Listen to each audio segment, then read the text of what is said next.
an afternoon tea break from 3 to 3:30.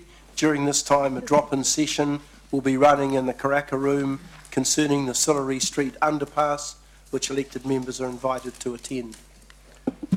Okay, so the first item on the agenda, apologies, and I have an apology from Councillor Wilson, and also an indication that Councillor O'Leary needs to attend a civic activity at around 3 o'clock.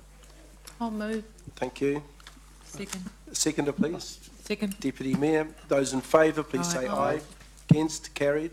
Confirmation of the agenda, item 2, and just to indicate that there are replacement pages, replacement page for page 79 in the open agenda and page 13 in the public excluded agenda, as well as under item 15,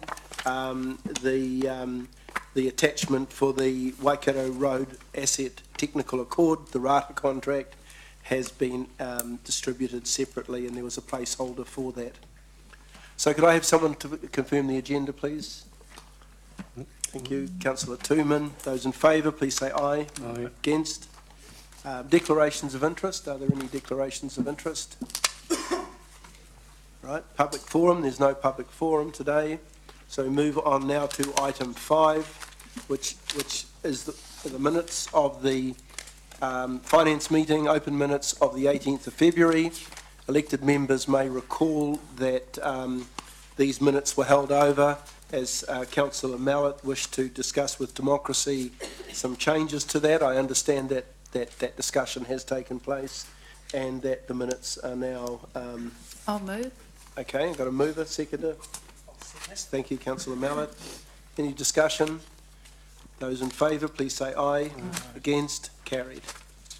Item 6 are the minutes of the 21st of April, the meeting last month. And those minutes have been circulated. I'm happy to move those as a true and correct record. Got Councillor Mallett to second. Is there any discussion on the minutes? Councillor Mallett? Page 29. Finance team we're going to review identifying, so it's paragraph 10, right at the bottom, second bullet point on street parking variances. Sorry. Street parking variances. The finance team we're going to bring back some information. Is there any chance that's coming up today? Not today, Councillor Mallett, but I am working with City Infrastructure GM, and we'll have that for the next Finance Committee meeting. Thank you. And the other one was support services review as well. Yeah. So you got a date? So the support services review. The question there was about it coming under budget to offset the river plan. So that's right. I'll confirm that is the case. Okay, thank you. And the other one about the parking, that will come forward to the next meeting. Correct. Thank you. My understanding is that the parking issue was to be looked at closely for the annual plan budget because of the trending. So, yes. I think the words weren't that complete, but I think that's where it's going. Mm-hmm. Right? That's correct. Yeah. That was my recollection too, that it would be part of the annual plan review. Yeah. Thanks. Okay. Any other matters in the minutes? Right. Those in favour, please say aye. Aye. Against? Carried. Thank you. The finance open action list, which is on page 34, and the list is on pages 35 and 36. Move that the report be received. Seconded by Councillor Mallett. Any discussion? Those in favour, please say aye. Aye. Against? Carried. Item number 8, which is the recommended dates for reports to be presented to the Finance Committee on page 37, and the schedule is on page 38. I'm happy to move that the report be received. Have a seconder for that, please. Thank you, Deputy Mayor Chesterman. Any discussion? Those in favour, please say aye. Against? Carried. Item number 9 is the 10-year plan monitoring report, and this is for the year to date, 10 months to April 2016. Refer now to the General Manager and to Tracy for a verbal report. Thank you. Your Worship and Councillors, I'd like to present to you today the 10-year plan monitoring report as at the end of April 2016, which starts on page 39 of the agenda. I'll take the report as read, but wish to highlight a couple of following reports. Key points. Hamilton is continuing to experience strong growth, which can be seen again this month in our increased development contributions revenue, increased building consent revenue, and the value of assets being vested council. This has had a positive effect in both our operating results and our debt balance. Our operating result is again showing a favourable variance, and for the 10 months to 30th of April, this is $11.3 million. This was against an actual year-to-date result of $17 million, compared to a budget of $6 million.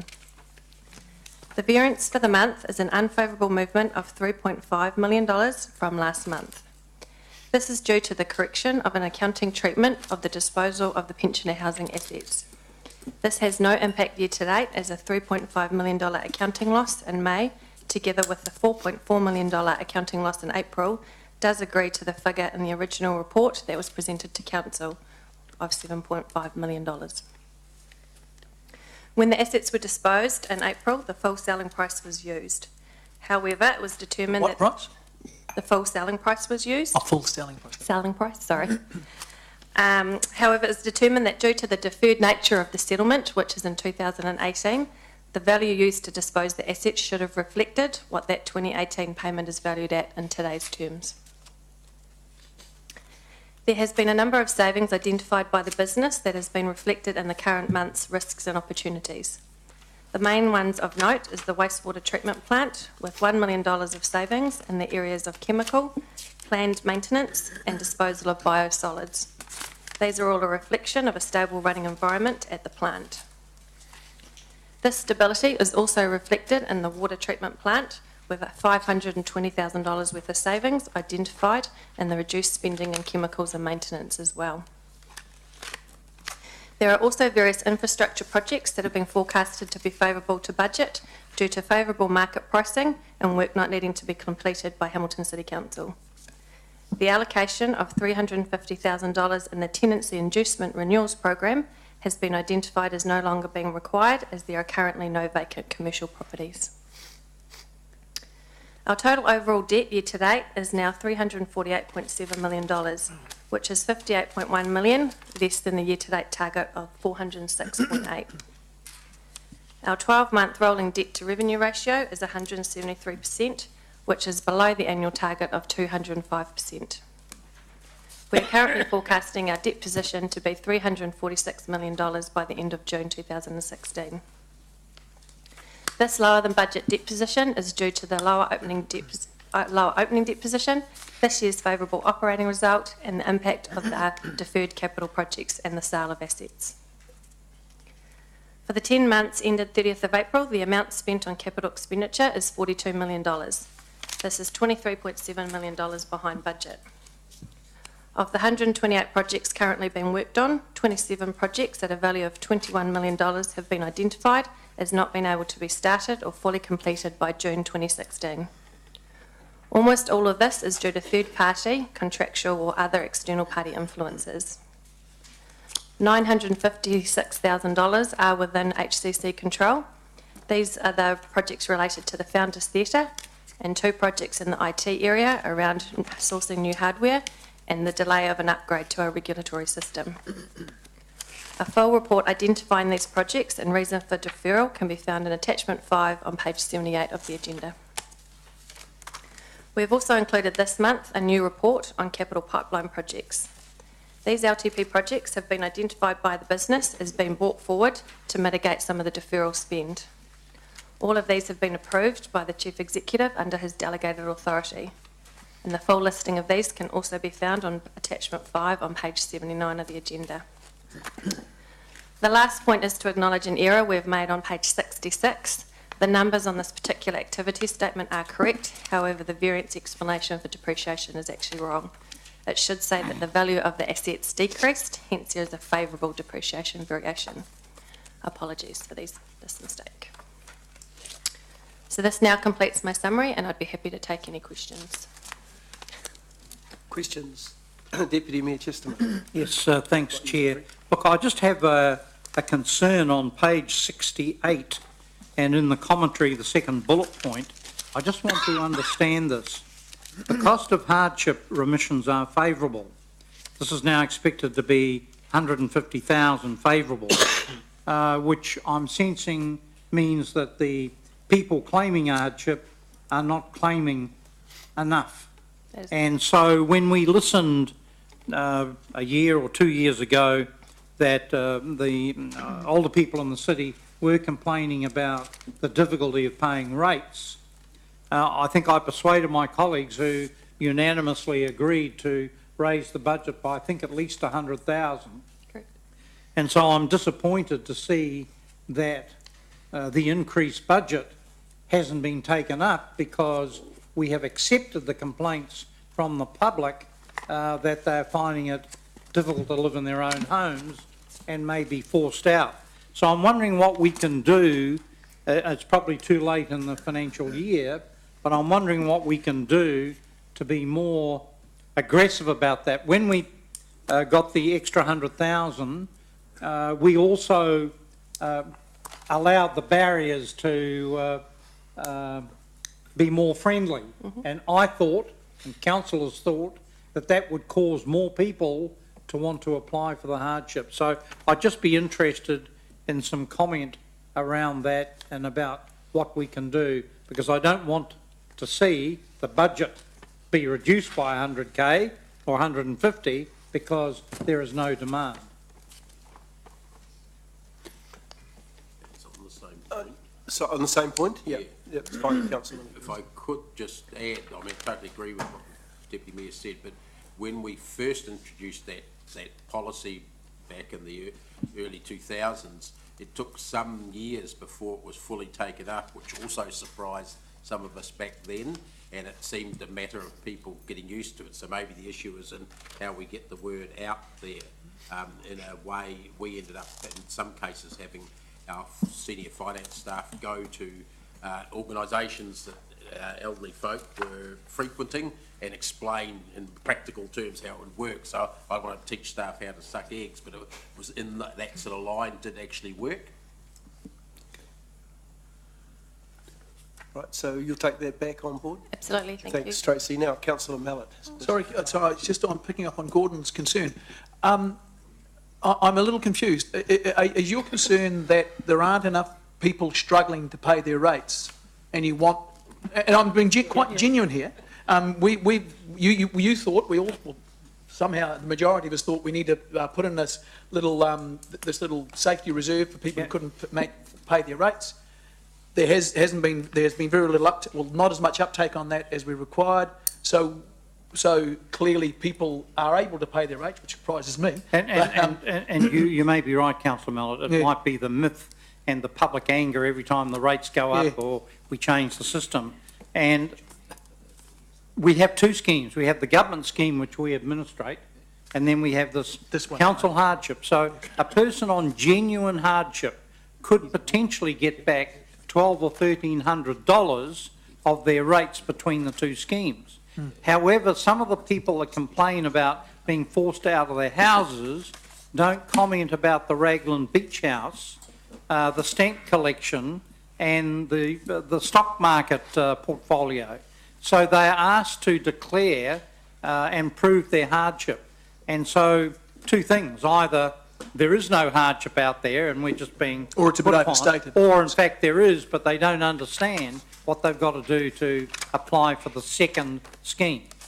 Excuse me, Councillor, may I suggest that John Gibson, who's coming later and the public excluded, we pick up this topic then, because he's all over this topic, and he'll be able to provide an update in terms of the activities that Council... ask John to come down now if it's easier, but I'll do my best. Well, if he's coming in later on, we can hold it over till then, if you're happy with that. Yeah, thanks, Dave. Deputy Mayor. Okay. Sorry, I think Dave wanted to... Dave had a related question. You happy with that? Yeah. All right, I just suggest on page 39 an amendment to the report, just for clarity, the sake of clarity. There's a couple of amendments I wouldn't mind suggesting. On paragraph 4, so page 39, paragraph 4, we talk about the reasons for the strong growth, and we talk about contributions, increased resource consents, down on page, and then in paragraph 7, we talk about the debt level is lower than budgeted, but we don't mention the increase in development contributions in that paragraph. The development contributions are part of the favourable operating position. Yeah, which will, and if the operating surplus is greater than it was budgeted for, it would lead us to borrow less than we budgeted for. Correct. So it would reflect in both. I'm just saying that one of the reasons our current debt level is substantially lower than budgeted is the development levies. In fact, that's probably the biggest That is an item 4. single thing. Yes, but it affects both items. I'm just saying we're talking about it in item 4, but we don't talk about it in item 7. Oh, I get you. You're saying the favourable operating position factors that in. Sorry, good point. Okay. So you've got a question now? Yeah, I have got it. Page 39, paragraph 8. It just, if I may be as bold as suggest that I would reword that to make it clearer, I think, and I would suggest wording something like, in order to gain greater certainty over the interest rates on its debt, Council contracted a number of interest rate swaps. These swaps locked Council into interest rates which have proven to be higher than current market interest rates. This has resulted in substantial losses to Council. Councillor Mallett, can I suggest that you stick to questions rather than Well, I'm rewriting saying the report? There's no question. No. I'm asking for clarity in the report, Councillor Pascoe. And I don't think that paragraph 8 tells anyone much at all. Whereas what I've just suggested, I think actually quite clearly and objectively describes the scenario. I find it confusing why you're adding extra bits, actually. No, you wouldn't. You'd swap it. No, what you've said just confuses it. Do you understand? Can you, reading question 8, paragraph 8, the non-cash loss on revaluation interest rate swaps currently contracted by the Council is due to a decrease in market interest rates throughout the year. Then I just don't think that's as clear as what I'm suggesting, all right, but I've said it. Okay. Just paragraphs, page 41, paragraph, page 41, paragraph 22. The difference in the surplus is about 3.5 million. That was, was I right in hearing that you said that was as a consequence of the error on the pension? Okay. Just the $3.5 million in 1 month seems bigger than what I sort of thought through in my head. So you're talking about the time value of money for the fact that the payment on the pensioner houses has been delayed, is that right? Yes, so when we first did the transaction for the pensioner housing, we took into consideration, one, the sale value, the full sale value, whereas it should have been the lower of the values, so the 23, I think it was 23 million that we put through. So it was just the difference between the timing of what it would be in 2018 rather than selling it today. So time value is is basically interest rates, isn't it? Correct. Interest. Okay. So basically that 3.5 million we will get back over time, and it will come back in as an interest calculation or an interest. And it's interest on what amount? Of the full selling price of the 23. But we're not waiting for the whole selling price, are we? No, so you've already had a deposit, but the rest. And how much was how much is interest are we talking about? What is the principal, quote unquote, that we're getting paid interest on? So it's the $3.5 million is what we will get back as interest payments until 2018. Okay, and what is the? I'm sorry. So how much are we not being paid? So what's the value of the pensioner houses? When you say how much we're not getting paid, what do you mean? Well, we're getting paid a deposit, and then we're getting the rest in a few years' time, aren't we? Mm-hmm. That was one of the features of the deal, was that Correct. they didn't pay for it all up front. That's How much are we waiting for? It's about 17. 17 million. 18 million, I think. 18 million, sorry, 18 million, So 18 million, and how long was it delayed for? 2018. 2018. So 3 years. So, So yeah, 3 3 years years, interest on $18.8 18 million, million. yeah. Pardon? So in 3 years' time, you're getting $18.8 million. So it's the net present value of that cash. Okay, I'm sorry, just the figure seems far too big. The 3.5 million. I'm just, am I right in saying that's a figure that is supposed to be the interest that we're going to get on the $18 million that we're awaiting? And that's the total, the 7.5 loss was the amount that we brought to council in terms of the report prior to selling to get approval. So that calculation was done at the time. Okay, well, if anyone else around the table can explain that to me, that figure doesn't look right to me. What I'm doing, I'm saying we've delayed the receipt of $18 million for 3 years. Correct. And I'm thinking you're saying the interest that we're losing on that is 3.5 million. We're not losing interest, but it just gets delayed in Well, payment. it's interest that we're not, Well, it's foregone interest. We are losing interest. Yeah. I mean, okay. So that would suggest that so at 10% on $18 million would be $1.8 million a year. 3 times that is whatever it is, nearly, that's, what interest rate are you working that out on? We can get those details and forward them to you, Councillor Mallett, if you like. Okay, so, but that is the basis of what, am I right in the figures? It's to register the time value of money. We're getting that deferred payment in 2018, therefore. So what to deal interest, with that what interest rate do you think you're using? we would have to go and pull those details out. Okay, 'cause that just seems- Could I suggest it'd be helpful that at the next finance meeting, Yeah. you extrapolate out the issue that has been raised by Councillor Mallett in the report, Sure. so that we can all have visibility, and Councillor Mallett can be satisfied that the calculation. It just seems to me 3.5 million is way too much interest for $18 million in 3 years, So let's given the do current interest rates.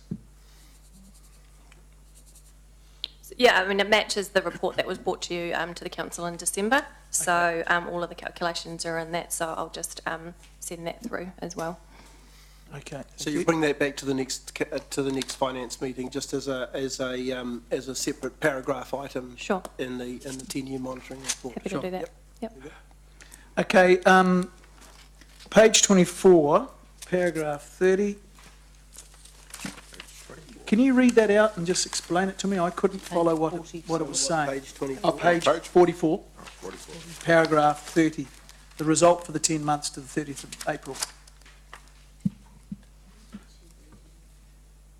Sorry, what would you like me to do? So can you just explain, using other words, what paragraph 30 is telling us? Because I cannot understand it.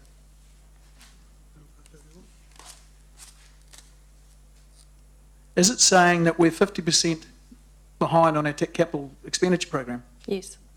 50%? Year to date. Okay. So we are 50% behind on our capital expenditure program. That's what that correct. says. All right. I guess I couldn't believe it when I saw it. Page 44, paragraph, sorry. Oh, and now still on page 44, there's a little graph down there. There's something called citywide in the deferrals, which is way and above the biggest deferral. Please explain what citywide is. So it's in relation to our growth program. So we have growth in Ruakura, we have growth in Peacock, but citywide would be the treatment plants, the ring road. So they're assets that have got citywide benefit. Okay. So not just in a geographical greenfield location. Okay, so Chris, just so that councillors have better disclosure, can that be broken down to the major projects that it is? Because, I mean, to be honest, anyone reading that would have no, and So which I guess all, pardon? Which paragraph, councillor, are you referring to again? So page 44. 33. So the listing of those projects is in attachment 5? Yeah, The sure. whole list of all of those Pardon? projects? They're all The listing listed. of these projects are in attachment Page 5 78. individually? Okay. Councillor Mallett, I really appreciate the fact that you're thinking about of us other councillors, but really I can sort of see what that means myself, and there are other indices in here that tell us what citywide means. So, if you're speaking on my behalf, I'm quite happy with the wording that's in here, thanks. No, I'm speaking on my behalf. Yeah, you don't have to say it on behalf of other councillors. No, that's fine. Because, I'm fine with it. Okay. So where is it broken down? Page 78. Because there is no reference there to say it's broken down anywhere.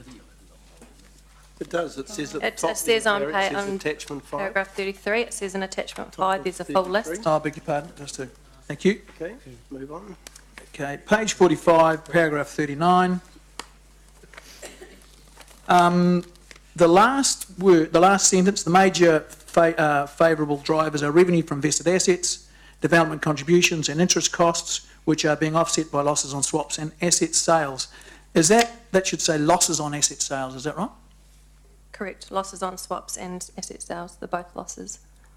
Oh, okay, sorry, I didn't read that as being, I thought that just meant asset sales as in positive asset sales. Okay.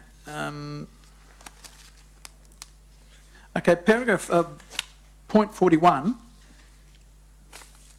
I don't understand what that means. As at the 30th of April 2016, the year-end capital expenditure is forecast to increase by 2.8 million. Against what? It's in the Yep. it's in the risks and opportunities schedule. So, what is it saying? That capital expenditure is going to increase greater than budget by 2.48 million? So no, the actual capital expenditure, due to some opportunities for particularly around capital expenditure, is increasing by $2.8 million.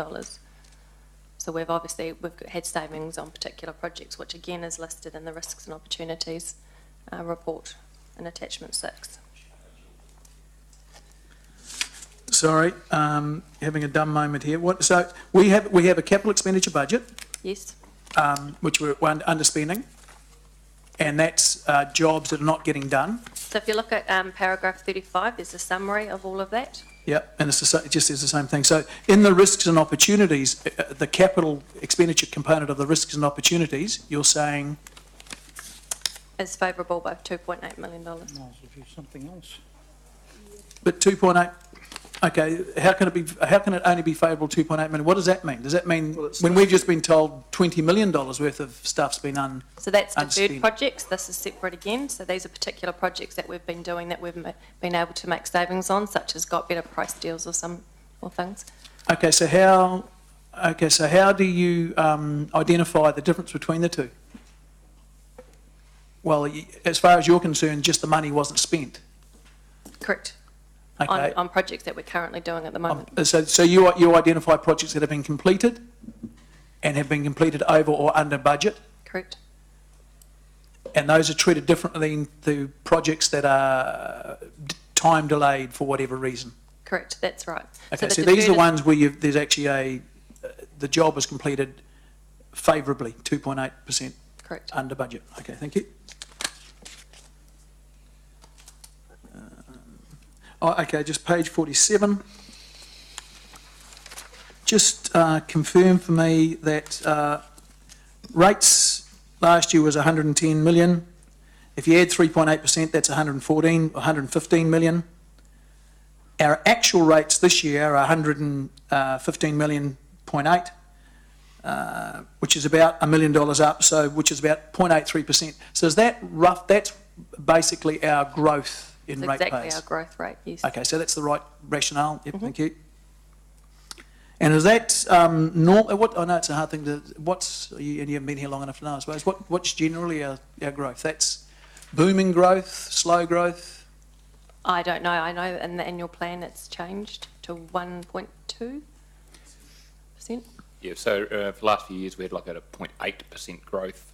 Which is about what we are now. Yep, and so we increased it for the annual plan because basically we're actually growing faster than anticipated. So we put a growth factor in there to reflect that incremental revenue from new properties coming on and being rated for that financial year. Okay, thank you. All right, this is one that gives me quite a big degree of concern. Down on that same graph, you go halfway down, there's an item called Other Expenses. So where are you? So we're page on 47. The Statement of Comprehensive Revenue and Expense. Go to the expenses. The last expense, which has got note 10 beside it, is $52.7 million. That happens to be the biggest expense, and it's called Other Expenses.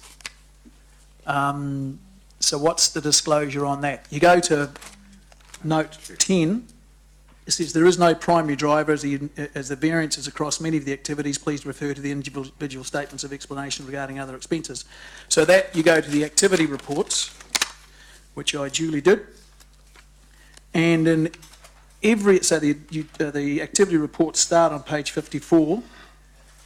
Under every activity, the largest activity was something called, largest expense, beg your pardon, was something called other expenses. And I've dutifully gone through and added all these things up. Nearly every single one of those things, the other expenses is the biggest expense, sometimes as much as 90% of expenses. So in a situation when, as the governance body, I believe we need greater clarity on what those expenses are. I mean, I'm assuming that this particular layout has already been agreed by council at a previous time, so. If I may add, the format used here is the format effectively that we're required to meet from a generally accepted accounting practice perspective for our annual report. So we're emulating that through these disclosures. Okay. So what would be other expenses? They're listed in the boxes. Yeah. They're listed in the activity section boxes, the major ones. Whereabouts are they? Well, if you go to any one of the activity So if you go to page statements- 54, you'll find that Well, other no, expenses. if you go to page, let me see, 61, I'll just pick one. Other expenses is in the box. If you go to 63, other expenses in the box. That's not all of them. Okay, so the But other give the expense. summary there. So if that's not detailed enough, I mean, I'm with you. We need to have clarity, but are they not sufficient? The major items are listed in the box. Well, absolutely not, because if you total them up, they're $83 million, which is about 72% of our total rate spend, our Okay. total rate collection. And if you look at the example you've given us, page 61, which is parks and greens spaces, other expenses are 11.5 million, which is 66% of all of parks and green spaces expenses. So that's 66% of it. All we know is it's something called other expenses. So it's not wages. It's not depreciation, it's not finance costs, so we've got no idea what it is.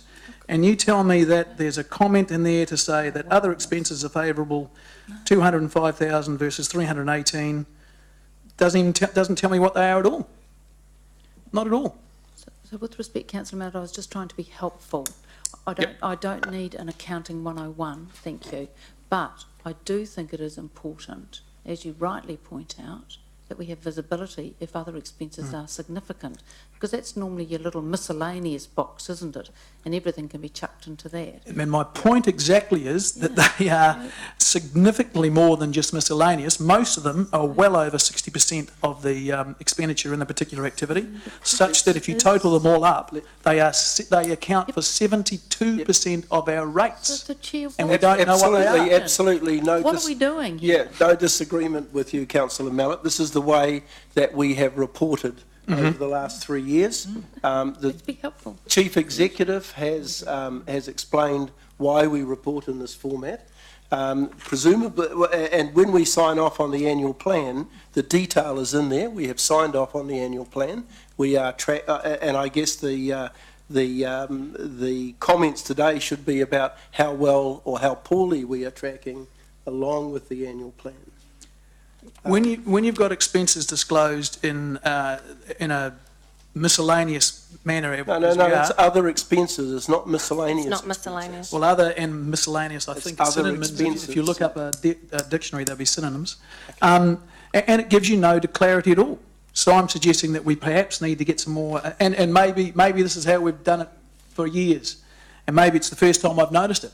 But it's, to me, I feel I mean, when you get that much expense, like I say, when you get 60% of your expenses under sundry or other or miscellaneous, I don't think you know what's going on. So could I be helpful, Chair? Could we ask for the next meeting and henceforth that other is categorised with the codes Sure. that you use to budget against, so that we get the list? Could I suggest that? That might be a way. Yeah, and I would encourage Councillor Mallett to be involved in those discussions, because if the detail is not there, I suspect we may be having the same discussion at the next finance meeting too. Well, could I suggest we just copy and paste the other expenses that have been noted on each page and put it on one page, if that's what Councillor Mallett sees. Well, I think as being Councillor most Mallett's helpful. concern is about the size of the expenditure, even in the activity accounts. Right, I too. thought he was saying that it's not actually there. it's not Percentage-wise, it transparent. runs. There's If I may, there's an awful lot of expense categories that are rolled up into that other expenses, which everyone would expect. We understand that. So, Bring it forward. so maybe a suggestion is to, the purpose of this box is not to have too much information that it makes the report readable, but under other expenses, maybe if I suggest we drop the $100,000 limit in terms of variations down to something more palatable, then Bring it. then that would be helpful. Chair, I Chair, wonder... I understood that Yes. you and the Deputy Chair met with Finance Committee before these meetings. And isn't that a place for Councillor Mallett to raise such detailed questions to be satisfied in that sort of environment? Or doesn't he attend those meetings? I would expect so, and yes, he does. Councillor O'Leary. I just wonder, when we started agreeing on these reports, one of the things we did was agree to have a note if the variance was under, I think it was 100,000. That's correct. So we get those comments. So are we going to then end up with a substantial list down to the last dollar of what, of $15.5 million, or is that going to be listed if it's only over X amount? Well, that's why I would like Councillor Mallett to be Okay. involved Otherwise in the it's going to be a long discussions. list, isn't it? My understanding was that the intention was that we would be reporting significant variations Yeah, between what we had that's what signed we off at agreed the as a beginning of the council. year That's right. and how we were actually tracking with those expenses. So it was really a look at having agreed on the level of expenditure during the annual or long-term plan. Yeah. We were then monitoring throughout the year, which this report does do, monitor the actual against the budget, which was set at the beginning of the year. Sure. So can I suggest if we halve that 100,000 variance to 50,000 to start with and see what that looks like for the next meeting? Would that be acceptable? Are you happy with that, Councillor? Well, there's variances, but there's also understanding our business. And when you don't know, when as I said, 83 million, 72% of your rate take of your expenditure is rolled into one category. I mean, look at our revenue. We're Parks and Gardens got development contributions of 3,000, I think that is, I think I- $3,000. Yes or no? So clearly we're okay with that. But hang on. But then we don't think we should see clarity or disclosure or some sort of breakdown. $11.5 million worth of expenditure in there, and there would be very few councillors who could begin to know what made that up. Well, I certainly couldn't do that. I'm not going to dispute you. Yep. So that's not a point. I'm not going to recommend that we change the threshold for the variance explanations. I think that's right. What Councillor... No, you're correct. And I don't think what it's not a Councillor Mallett is requesting is greater transparency of other, and breaking other down to a greater category. And that's what Her Worship mentioned as well.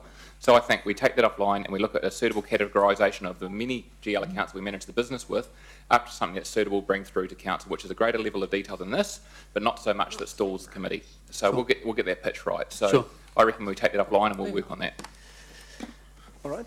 Yeah, thank you. Just page 47, the losses, you've got a breakdown, the losses figure there is 25.3 million.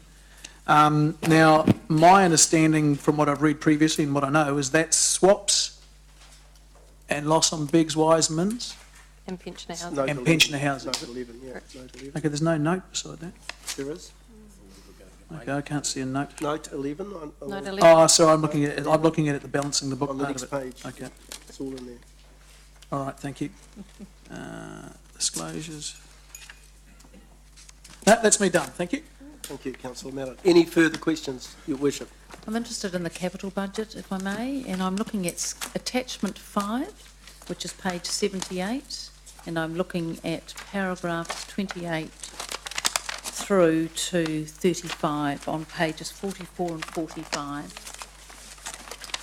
So I just want to get some clarity about the deferrals, and I guess some of these questions would be to the General Manager's concern. But first to the General Manager for this committee, I'm just interested with the 18.1 million referred to in paragraph 29. That relates to projects deferred and agreed by this council at the last financial year.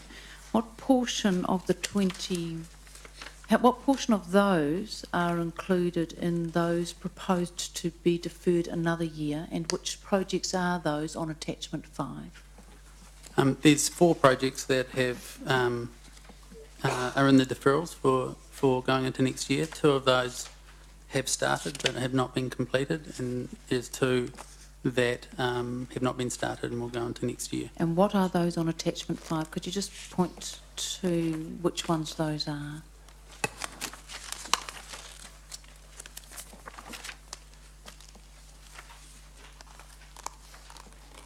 So 2 of those relate to stormwater.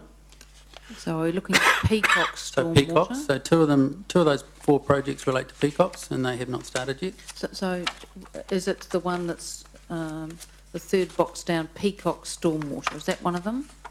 That's one of them, yes. And is that one that the started but not completed? No, that hasn't started yet. Not started, yep. Okay, and next? And there's the integrated catchment management plan that Integrated catchment management plan, which one is that? so there's 4 of them. There's the stormwater relating to Peacock's integrated catchment management plan, and then there's two others. One is the Hamilton Ring Road, so that started but has not completed and won't complete. Right. And then there's the last one is the increased capacity of network in Peacock Stage 1. So those 2 Peacock ones have not started yet, but the other 2 have, but it will not finish. Okay, so sorry, the 2 Peacocks ones that haven't started are the storm in the third box down, heading Peacock, stormwater and wastewater. Those 2 projects haven't started. The stormwater for Peacock, correct? And wastewater under it haven't started. Correct. Right. So, Chris, can I ask you some questions on those, please? So I note that the wastewater one is proposed to be deferred to the 18-19 year. So that's not next financial year, it's some years further. Am I reading that right? Correct. Okay, so I guess it raises a question, and I'm not sure if it's to you or to you, David. Why would we be deferring a project like that, which is significant it seems, to the next financial year when in fact it's not even going to be done in the next financial year? It'll be deferred for 2 more years. Correct. Are we taking that out completely, and it will have to be resubmitted on for a project approval at some later date? Correct. As part of the long-term plan, we will do that. Right, so that's going to come out. So is that part of the deferred ones included in the 21 million? But it's not really going to be deferred, is it? It's going to be actually removed. No, the deferred title, if you like, is just to talk about this year in terms of projects that will not be completed this year. So deferred without classification as to when that will be coming in. Well, we can change that title if that's more helpful. okay, so now we're getting down to a level of granularity that would be helpful, because I see where you're going. I think the common understanding would be that deferral means deferral into the next year. Right. And I note, having sat around this table for a few years, that the number is carried forward. So I'm not proposing to go through all of these, but I think you get the gist of what I'm interested in, Sure. which I think we are interested in. And I therefore, I do think there needs to be some scrutiny over particularly those projects that make up last financial year, the 18 million, and some of these other ones as to really are they going to be delivered next year or not. And if they are not deferrals, they are not to start another category and put it forward in another year. Yep. We're doing that piece of work now. Right, so that's helpful to know. And are you intending to bring that where? When we come forward with the annual plan in the council meeting in June. Okay. And that will be categorising true deferrals for Correct. valid reasons. Correct. Deferred as into the next financial years, and others that are removed from the capital projects budget entirely and will have to be put up again for, As part funding. of the long-term plan, sure. The normal process that would go through. Yep. All right. Thank you. So I won't go through some of the others. I mean, Ring Road, completely differently. We understand what's going on there. Yep. Now, can I just check then, so some of the projects are proposed to be removed, if you like, and substituted, because, you know, they're not going to be delivered in this financial year. For example, Founders Theatre, we're not going to do those two things, and there's some other ones that are on the list. Yep. With the proposed substitute projects, which are on Are you talking about the pipeline? pipeline projects, Yep. which are, I didn't pull that page out because it's your extra page, but it's in the report here 79. on page 79. So in those ones, this is a question, I guess, for the Chief Executive. So in determining these projects, was consideration given to, you know, what is the council's main priorities at this time? And that's why these projects are being advanced. The reason I ask that, Chair, is because, you know, we have to develop these budgets for 10 years. Circumstances change. We're in the here and now. So is the Chief Executive satisfied that these projects being advanced are the ones that speak to the current priorities of the council?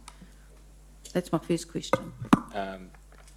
It's probably two responses to that. So secondary, yes, but the first response is when we do the 10-year plan, we rely quite heavily on asset management plans, and a number of these items are identified and factored in as to when they should be done, and it's about workload and our ability to do them. Right. And we always look for opportunities to see whether or not we can plan sooner, do more sooner, and so forth. So when there is an opportunity, we take it, and if it means, because we take a long-term view of our capital requirements to make sure that we optimise it.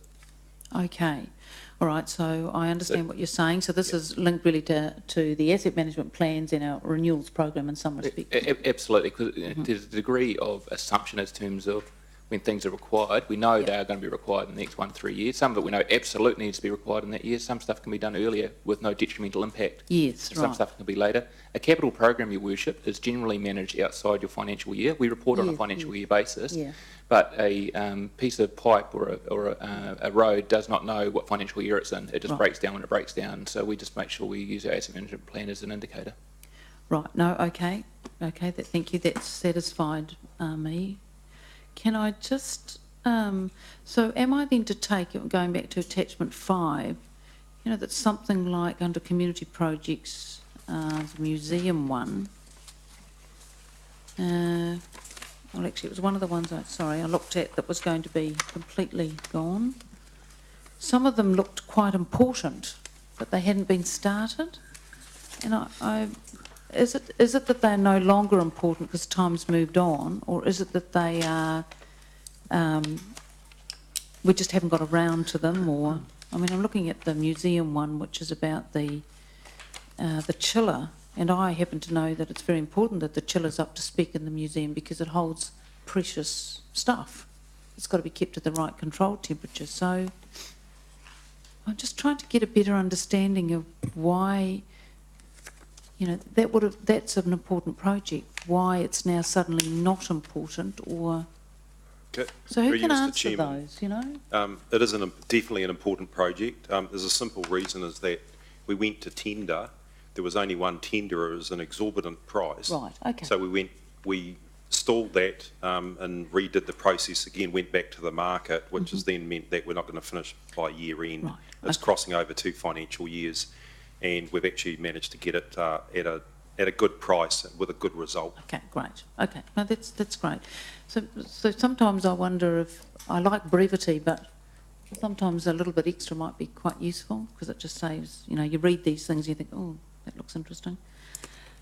Okay, that's fine. So I'll look forward then to that sort of more granulated approach to the capital, because it is an issue that I know a number of councillors are concerned about, and that is deferrals, and I think we need to get a better approach to those and how we deal with them. So thank you very much. The other thing I think I wanted to ask, which may have already been asked, cover that off. No, that's it, thanks. I All right, any further questions? Councillor Tu? Yeah, just one, Mr Chairman, and it's probably just trying to get my head around this, is, Councillor Mallett brought it up, is on page 39, paragraph 8, talking about swaps. We had a presentation on Tuesday, I think it was, about swaps.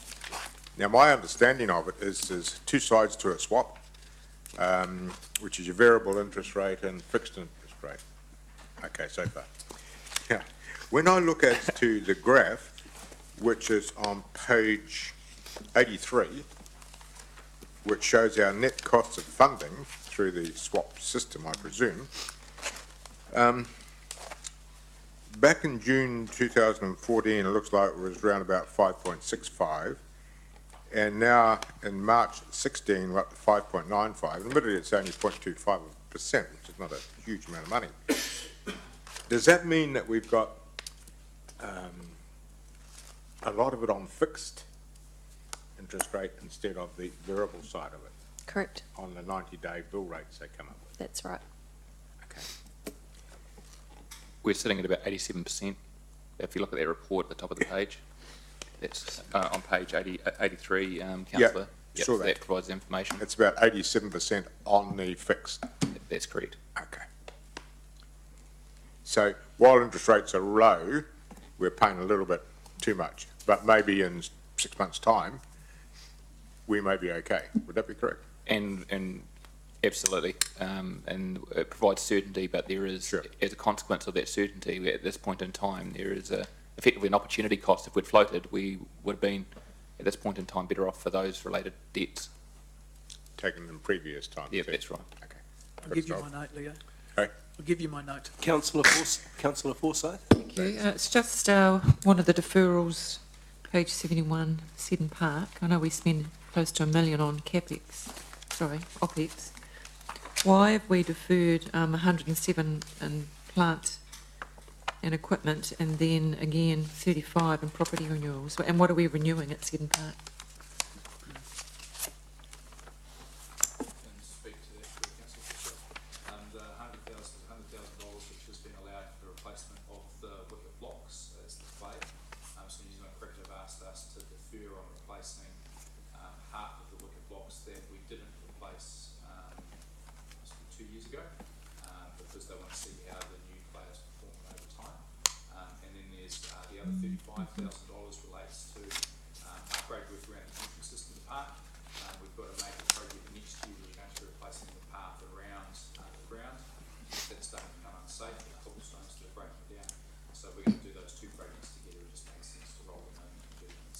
Does that mean if we're going to be doing them together that the same, do you mean it's the same contractor? We're going to be getting a better deal or? Hopefully, yes, because the cobblestones obviously go right up through the entrances and around the park, so we'll try and tie that together and make it more efficient. So I didn't quite understand what the 107 for the wicket, it was a wicket thing, was it? 100,000 for the replacement of the clay and the wicket, so we're actually bowling back on. Oh, right, okay. And New Zealand Cricket wants us to delay it? They've asked us just to hold off until we've seen how the Adamahoe clay that we put in to half of the wicket block 2 years ago, how that continues to perform. Okay, thanks. I understand the Founders Theatre deferrals. What are,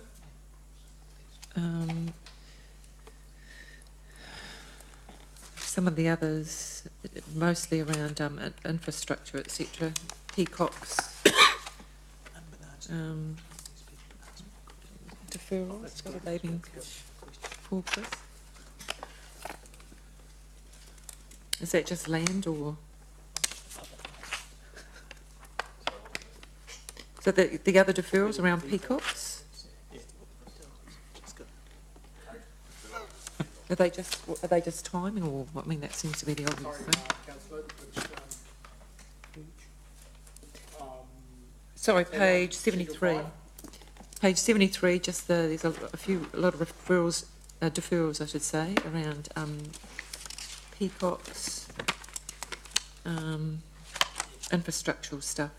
So is that the same deferrals on page 78 that they listed? 73.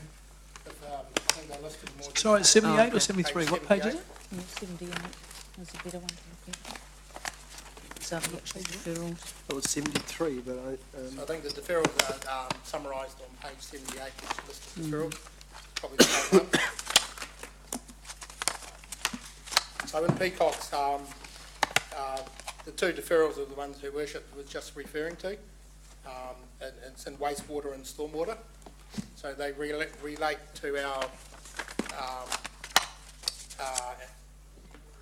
partnership with the development community out there and aligning our infrastructure with their development plans. So at the moment in Peacock Stage 1 we have got some fragmented land ownership, and it's proving difficult to get all the parties together to work in partnership to develop Peacock Stage 1. So that's why there are deferral for stormwater and wastewater. Okay, cool, thank you. Your Worship. Sorry, I just have a follow-up question, because it just occurred to me listening to these things that, you know, we've advanced or substituted some smaller projects, but some of these larger projects that are clearly not going to be delivered this year and not next year, why does the organisation not take the same approach to substitute as it has with the smaller ones? So I'll answer that. So to be fair, the amount of effort and planning required to undertake some of these larger projects are years in the making. And for example, for Chris to bring forward some of the large infrastructure projects, he would have to be significantly progressed in some of that planning, and it's just not practical at times to initiate those projects on short notice. Yes, but I'm not suggesting that it necessarily has to be infrastructure for infrastructure sub. It could be something else. And I'm not necessarily seeking out some lengthy discussion on it now, but I think it's clear that there needs to be a little bit more focus on this. And Chair, I do think there needs to, because some of these projects are being deferred for timing reasons that will still be the same reasons next year.